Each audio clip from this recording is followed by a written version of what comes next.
Brilha a sua luz esse é um título de um prefácio de um livro que se chama Vinha de Luz, que é do Espírito Emmanuel, psicografado por Francisco Cândido Xavier. E brilha a vossa luz, ela vem, esse tema é baseado num versículo de Mateus. Mateus, no capítulo 5, versículos 14 e 15, em que Jesus vai dizer para os discípulos: vós sois a luz do mundo. Não se pode ocultar uma cidade situada sobre um monte, nem se acende uma candeia colocando-a debaixo do módio, mas sobre o candeeiro, assim ilumina todos que estão na casa. Está em Mateus, capítulo 5, versículo 14 e 15. Então, Jesus vai dizer para nós: vós sois a luz do mundo. Na época, há 2000 anos atrás, não havia eletricidade, então tinha que usar lá a candeiazinha, que era normalmente a base de azeite. O módio era uma medida para grãos, era uma medida romana para grãos, mas também podia ser esse vasilhame em que eles guardavam azeite. Então, quando a candeia estava apagada, eles guardavam a candeia embaixo do módio, dessa vasilha com azeite. E quando escurecia, enchia a candeia de azeite, acendia e colocava ela lá em cima do candeeiro para iluminar aqueles que estavam na casa. Então, a gente vai ter essa imagem de embaixo do módio estão as candeias apagadas. As que estão acesas estão lá em cima do candeeiro. E Jesus vai dizer que vós sois a luz do mundo, mas uma coisa é Jesus dizer para a gente, vós sois a luz do mundo. A outra coisa é nós entendermos, nós realizarmos, nós nos darmos conta de que sim, existe uma luz dentro de nós, né? E que nós somos realmente a luz do mundo. Bom, se é assim, qual é o processo, como é que a gente chega a essa conclusão, o que a gente precisa fazer para acender essa luz, para ser essa luz, para nos colocarmos aí, sair debaixo do módio, né, sair debaixo da vasilha ali, perceber que essa luz está acesa, sempre esteve acesa e tem que ser colocada no lugar mais alto, em cima do candeeiro, para iluminar aqueles que estão na casa. Então, foi um processo de estudo, está sendo um processo de estudo, um processo de descobrimento, junto com descobertas de nós mesmos, né? Principalmente nesse período em que estamos tendo que ficar mais tempo conosco, passarmos mais tempo conosco mesmos. Cada criatura, ele vai dizer nesse Vinhas de Luz, no prefácio, que cada criatura procura o alimento espiritual que corresponde à sua posição evolutiva. Então, vejam só, a nossa evolução, ela vai indo em espiral, né? Nós vamos passando por várias experiências reencarnatórias, várias vidas em diversas posições diferentes, geralmente com espíritos que nos são afins ou com quem trazemos algumas diferenças ou alguns conflitos, né? Nós aprendemos aqui no Espiritismo que uma forma de a gente ficar bem pertinho e ter certeza que vai estar nascendo junto na próxima encarnação, na mesma casa, na mesma família, é com aqueles com quem mantivemos os conflitos nesta encarnação. Então, por isso Jesus dizia, vai perdoando rapidinho, vai perdoando e vai se dando bem rápido para não ter que repetir a dose, né? Mas ele vai dizer aqui, Emmanuel vai dizer para a gente que cada um vai procurar o alimento espiritual que corresponde ao quê? Ao momento em que está vivendo, ao momento da sua evolução. E nós passamos por muita coisa já, nós vivemos muitas coisas e existe um momento em que nós descobrimos, ou a saudade é tanta de Jesus, que a gente resolve prestar mais atenção ao nosso mundo espiritual, né? E Emmanuel vai dizer que o discípulo de Jesus chega um momento em que ele pede a luz da sabedoria para fazer o quê? Para aprender a semear o amor em companhia do Mestre, né? Então a gente sai daquele sossego, sai daquele do comodismo, se dá conta de que somos nós os responsáveis pela nossa vida, somos nós os responsáveis pelas consequências que nós estamos vivendo, das escolhas que nós fizemos, e passamos a trabalhar, passamos a melhorar e fazer com que começamos a semear junto com o Mestre, né? Entendemos o Mestre como o nosso guia, o nosso exemplo, e começamos a fazer o que ele fazia, né? Imitando a sua vida. Então, nós estávamos falando hoje que o Evangelho, ele não é um livro, ele não é uma palavra, não são as palavras que estão escritas num livro, mas sim a vida, o exemplo que Jesus deixou com a sua vida, com a forma como ele viveu, com as atitudes que ele teve, com as palavras que ele usou em cada situação. Então, ele vem para nós e nos convida, né? Ele nos convida a acender a própria luz. Ele não nos força a fazer isso. A caminhada evolutiva, ela não é uma coisa que se possa pular um aprendizado, não é uma escola em que a gente possa pular um ano para passar, né? Nós temos que seguir as séries aí, cada período vai ter o seu aprendizado, e nós vamos chegando neste momento em que somos convidados a acender a nossa luz, tá? Bom, a primeira coisa para fazer isso, Emmanuel vai dizer que é preciso organizar o santuário interior. O que é esse santuário interior? O que é que nós temos dentro de nós, na nossa alma, essa busca que a gente tem de algo além do nosso corpo, além do nosso nome, além desta vida, deste ego, né? Esse organizar o santuário interior requer, primeiro, um esclarecimento íntimo. Exige autoeducação e exige a conversão do eu ao reino de Deus. Na psicologia, a gente vai dizer que a gente precisa vencer o ego, não é? Nós precisamos investir em conhecimento, nós precisamos investir em compreensão, nós precisamos investir em educação, nós precisamos passar muito tempo nos trabalhando conosco mesmo, não é? Organizar significa colocar em ordem.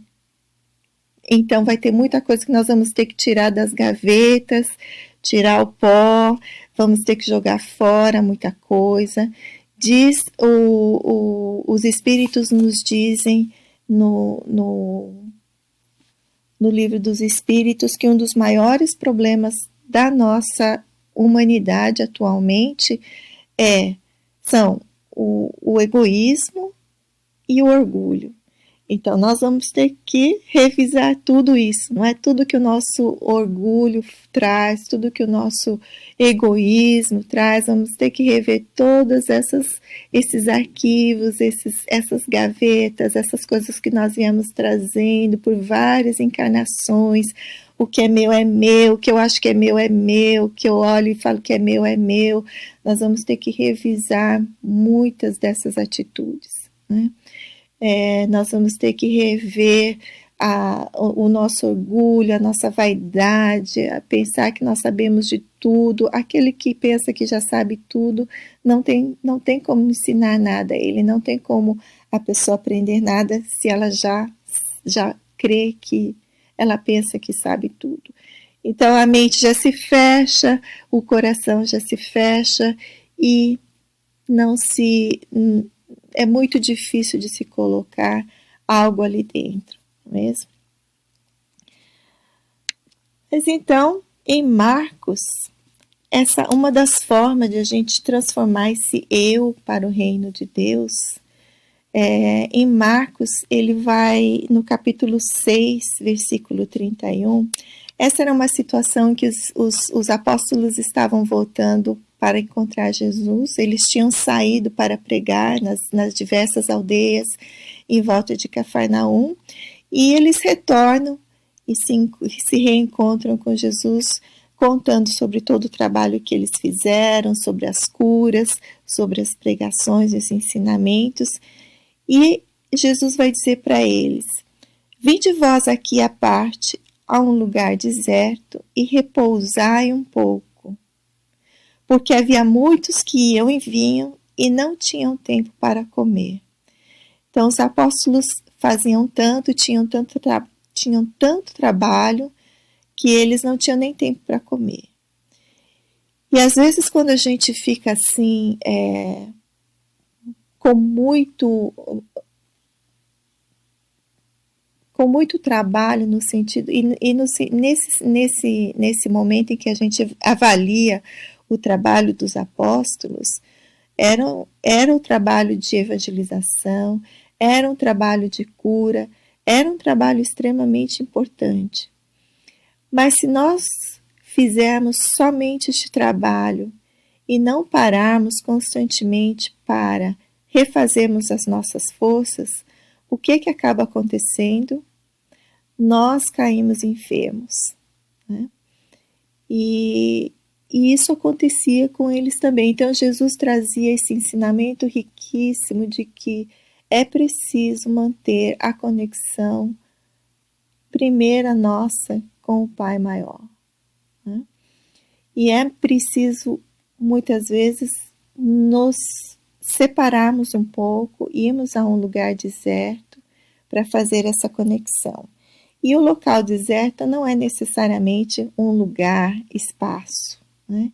Mas sim um local interno, um local interior em que nós nos acalmamos, em que nós nos asserenamos e nós fazemos uma conexão com o Pai, uma conexão com o que é maior que nós, com aquilo que pode nos dar, com aquilo que pode nos prover de toda a energia, de tudo aquilo que necessitamos para nos refazer, né?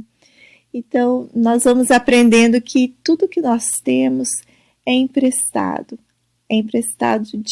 desse Criador maior, desse amor maior, né?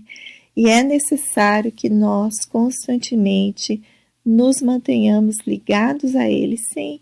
E por vezes nós somos tomados pelo dia a dia, somos tomados pelo trabalho, somos tomados pela urgência, às vezes, de cuidar de certas coisas, e saímos da nossa harmonia, saímos do nosso centro, porque ficamos muito tempo fora da conexão, né?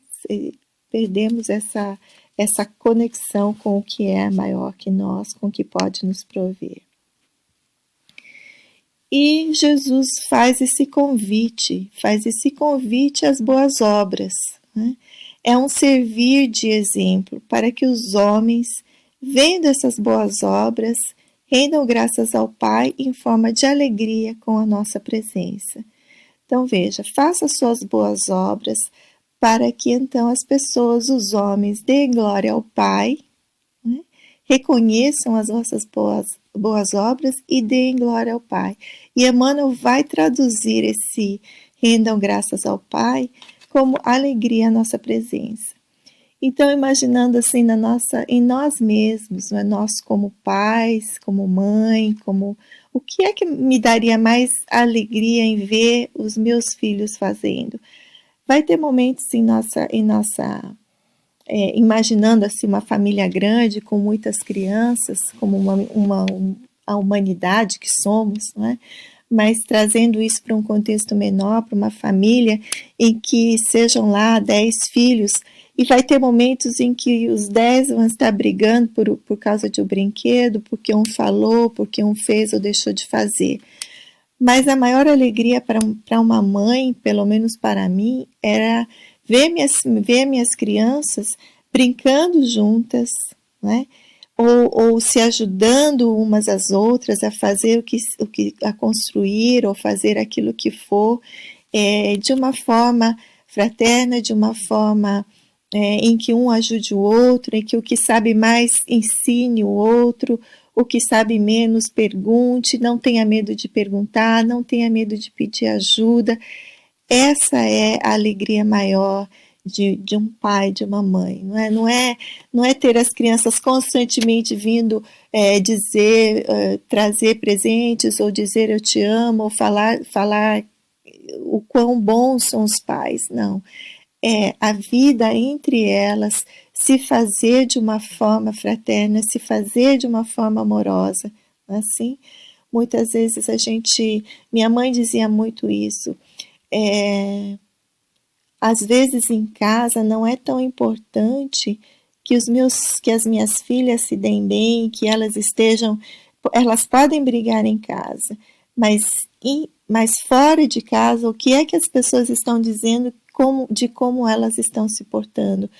O comportamento deles fora de casa diz muito mais sobre a educação que eu dei para eles do que eles estarem bonzinhos aqui na minha frente só porque tem medo de que vão apanhar de mim, né? Isso era uma coisa que eu aprendi com ela. Mas então essa Emmanuel vai trazer essa ideia de que a forma em que nós demonstramos o perceber as boas obras dos outros é a alegria de estar com eles, é a alegria de saber que eles estão chegando, de que estamos vindo, de que daqui a pouco o centro vai abrir e a gente vai poder se abraçar de novo, né?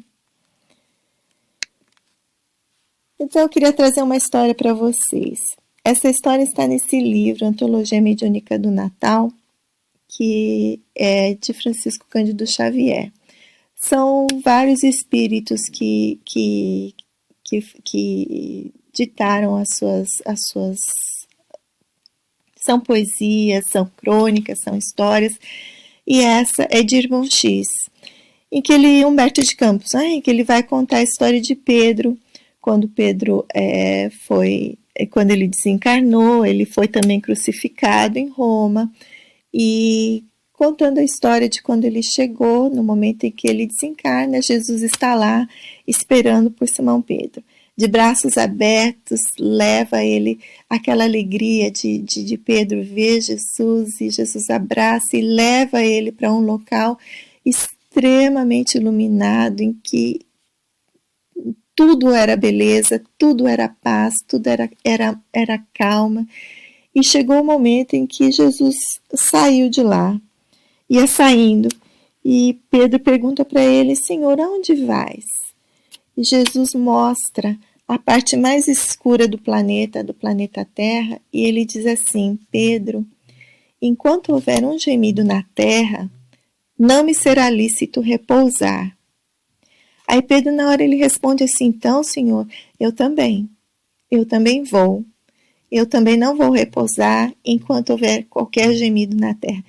Então vejam que nos nossos momentos mais escuros, nos nossos momentos mais tristes, em que o planeta esteja passando por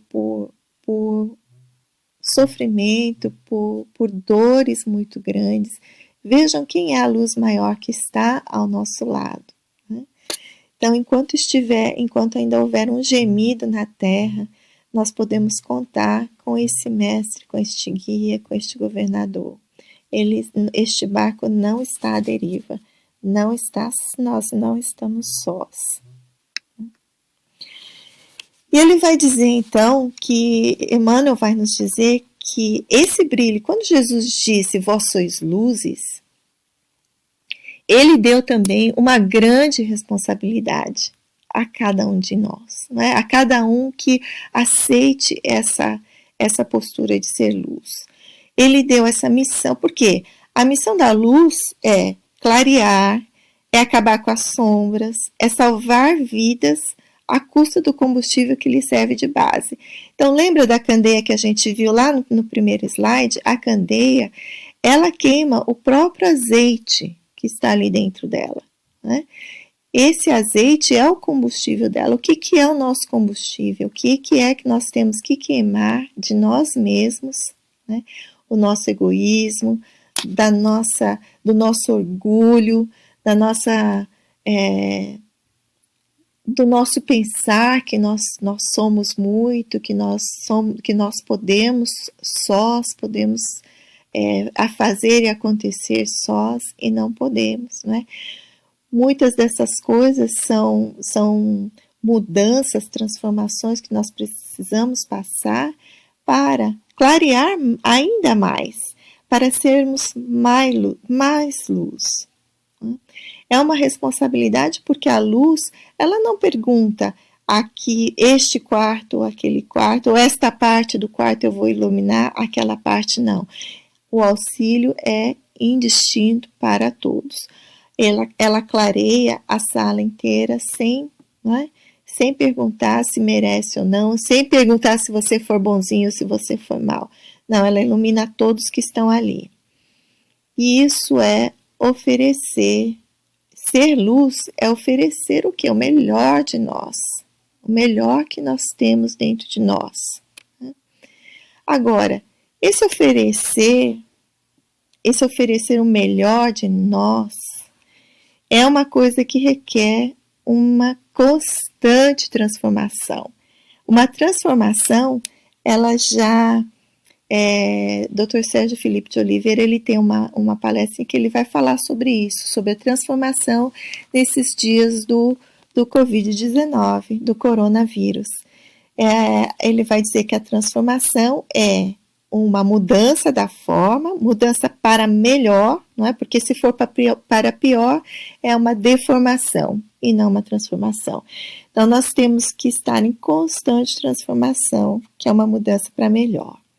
Então, nós vamos lá, nós fomos criados, temos este Criador, que é a inteligência suprema, o amor supremo de todo o universo. Temos nós aqui criados, né? E esse Criador, através das criaturas, vai nos guiando, vai nos ajudando constantemente, o tempo inteiro, não é? Nesta transformação. Então, nós temos esse salva-vidas, essa corda que é jogada para nós o tempo inteiro. Nós nascemos com ela, vivemos com ela e vamos ter essa corda o tempo todinho que nos liga para o algo maior que nós, né? Agora, essa transformação para algo melhor, ela requer de nós, já falamos aí, o queimar do nosso próprio azeite, não é? Ou a transformação das nossas fraquezas, daquilo que a gente, dos nossos egoísmos, das nossas vaidades. Cada um vai ter o seu, cada um vai ter o seu copinho de virtude que precisa encher mais, não é?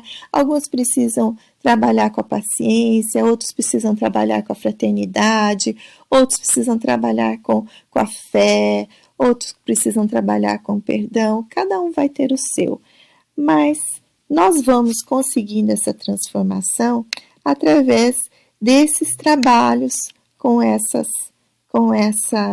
faltas de virtude, através dos outros que nós ajudamos, não é? As nossas boas obras, elas têm que afetar as pessoas que estão ao nosso lado. Não adianta nada eu fazer um monte de boa obra para mim, querer tudo de bom para mim. Isso é chamado egoísmo. É o amor enfermo, doente ainda, né? O amor, ele precisa que todos em sua volta estejam bem. Qual é a mãe que vai chegar no paraíso e saber que o filho está nas trevas e ser feliz? vai querer sair correndo e estar nas trevas junto com o filho, ajudando da forma que pode, assim.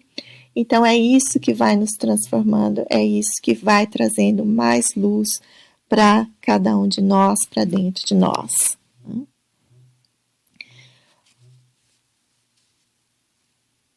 E nessa transformação, a gente vai ter aqui Joana de Ângeles, através da psicografia de Divaldo Franco, ela vai falar nesse livro Garimpo de Amor. Ama-te a ponto de te transformares em exemplo de vitória sobre a inferioridade moral, tornando-te cooperador do esforço que outros envidem no mesmo sentido. Olha só nós de volta ali, não é? Então, Jesus saindo lá das esferas mais altas, porque fazendo um esforço para ajudar aqueles que estão nas trevas, Simão Pedro seguindo seu exemplo imediatamente, eu também vou, né? Eu também quero estar ali, e nós aqui, nas nossas posições, em que nós recebemos esse salva-vidas o tempo inteiro, nós recebemos essa corda de ajuda o tempo inteiro, e se nós nos tornamos nós, né, aquele que ajuda também, o que é que nós estamos fazendo? Seguindo o exemplo de Simão Pedro. Senhor, então eu também vou, eu também quero ajudar, eu também quero me colocar nessa posição em que de trazer luz, de clarear caminhos, de trazer entendimentos, de trazer lições. E uma coisa que Paulo fez, estudando Paulo e Estevão, a primeira viagem que ele fez, ele foi com Barnabé até Jerusalém. E ele foi para levar ajuda financeira da igreja de Antioquia para a igreja de Jerusalém, porque eles tinham eles em Jerusalém, na Casa do Caminho, eles ajudavam a muitos doentes, muitos enfermos, órfãos, todos aqueles que pediam ajuda, que chegavam ali, eles acolhiam. E precisavam de remédios, precisavam de alimentação, precisavam de tudo que era necessário, né, para manter aquela instituição. Há muitos, nessa época em que eles foram, Simão Pedro havia sido preso por causa das perseguições dos judeus, e era uma perseguição que Paulo mesmo havia começado, então ele tinha dentro dele essa responsabilidade que ele carregava com ele, e nessa época Simão Pedro havia se afastado um pouco de Jerusalém, ele estava em Jope, Tiago estava encabeçando os trabalhos, era o líder dos trabalhos ali, e Tiago ele tinha uma proximidade muito grande com os judeus, com os fariseus, ele mantinha o estudo do evangelho muito parecido com o que os judeus tinham, ele dava muita importância, mantinha muita importância aos rituais que os judeus mantinham, e em troca ele recebia dos fariseus que frequentavam a Casa do Caminho uma ajuda financeira. E as formas de pregação, as formas de ensino e estudo do Evangelho eram muito diferentes daquela que Paulo havia assistido a primeira vez que ele estivera ali com Estevão.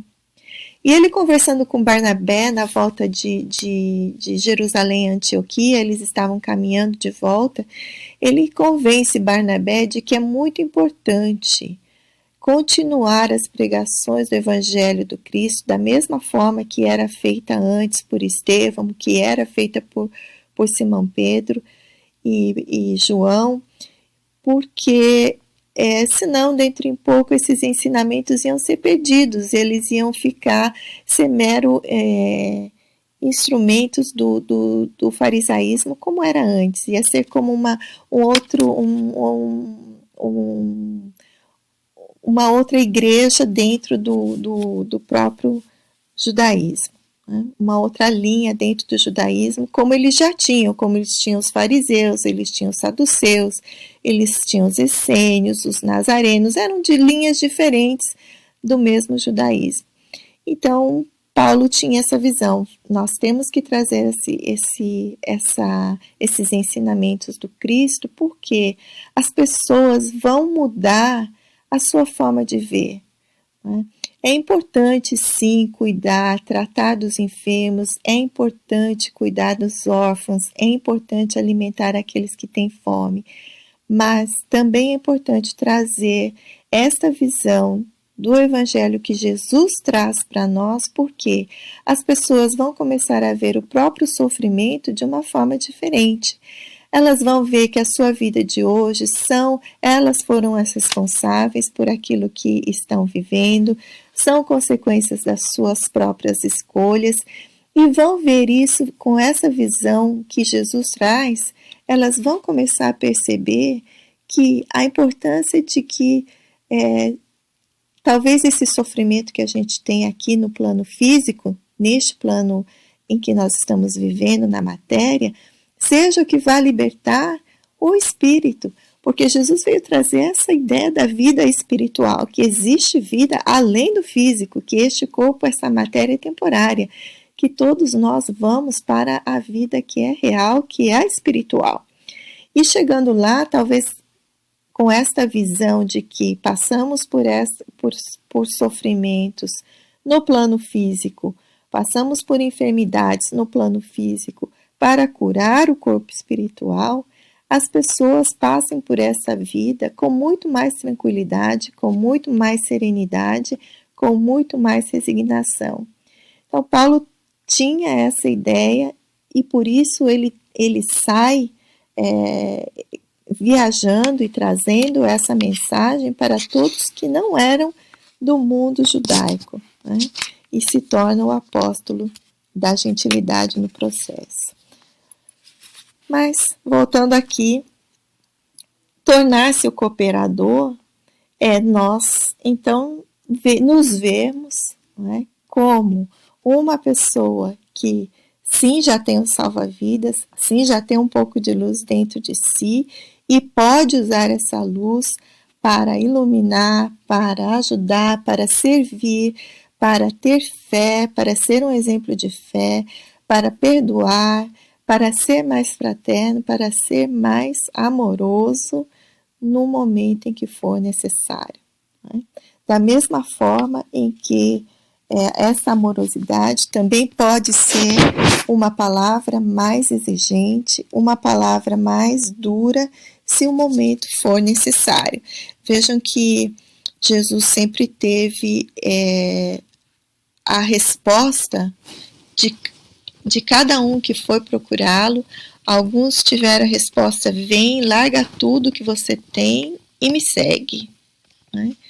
E a resposta que a pessoa, aquele que veio perguntar o que é que eu preciso para ter a vida, ou para seguir você, ou para ter essa vida eterna. Alguns tiveram que se desfazer de tudo que era material e seguir Jesus. Outros tiveram outros que estavam prontos a se desfazer de tudo, a largar tudo que tinham e seguir Jesus, foi dito a eles: volta para sua casa. Então, as respostas foram sempre individuais, as respostas foram de acordo com o momento evolutivo de cada um que foi procurar.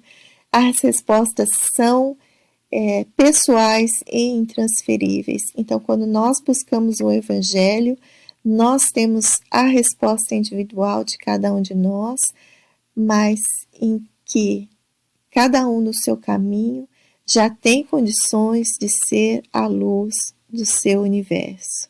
Cada um de nós já tem condições de ser a luz de esperança, ser a luz de serenidade, ser a luz de paz dentro do seu espaço, dentro do seu grupo de relacionamentos.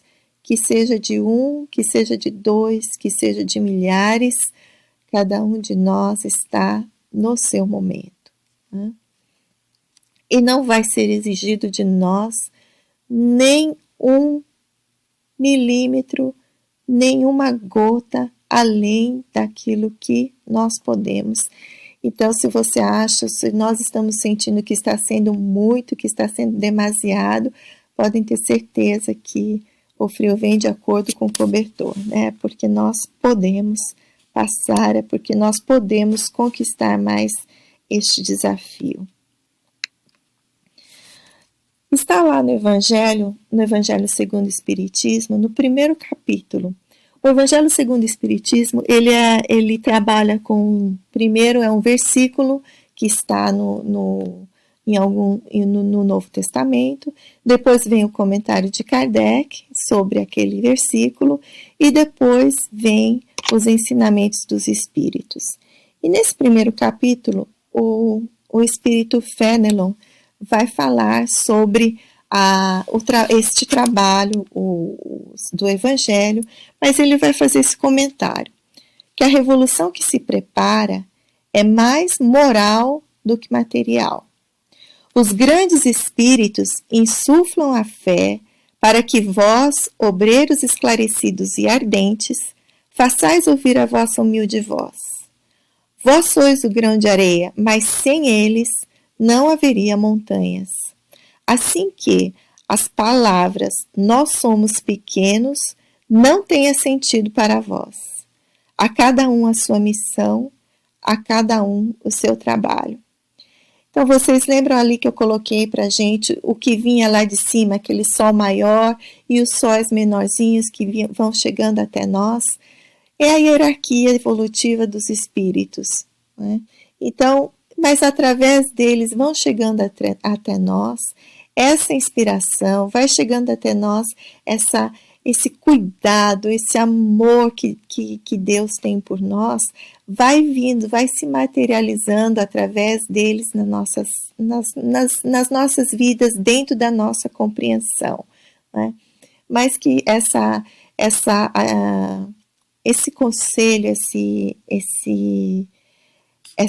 essas palavras de Fénelon, que por menor que sejamos, estamos aqui com a nossa missão, estamos aqui para fazer o nosso trabalho, isso nos coloca no elo da vida, né? Nessa corrente da vida. Nós somos um elo e fazemos parte, somos parte dessa família, somos parte deste todo, e temos sim, cada um de nós, um ponto, uma missão, um trabalho que nós podemos fazer. Então, não é o quanto nós conseguimos iluminar, não é o tamanho da nossa chama, mas estamos fazendo a nossa missão, estamos fazendo o nosso trabalho, estamos dando o nosso melhor neste momento para o trabalho que nos foi dado, né? Estamos sendo tudo aquilo que nós podemos ser. Eu acho que essa é a pergunta que tem que estar constantemente sendo feita dentro de nós mesmos, né? Dentro daquilo que nós estamos, dentro da nossa caminhada, dentro da nossa jornada.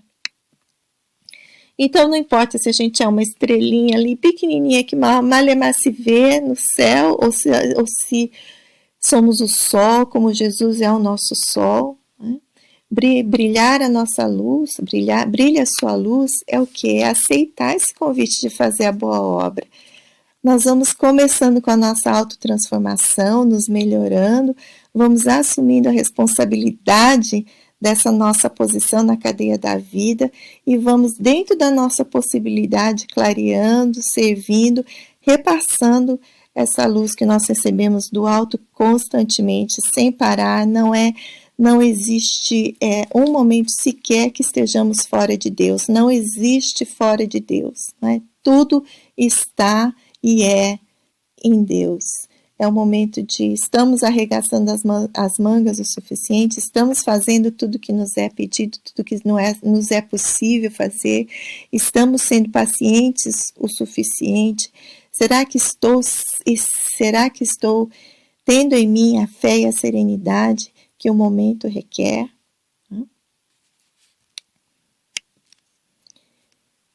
Para que quando vejam nossas boas obras, para que quando os outros vejam as nossas boas obras, deem graças ao Pai com a alegria de nossa presença.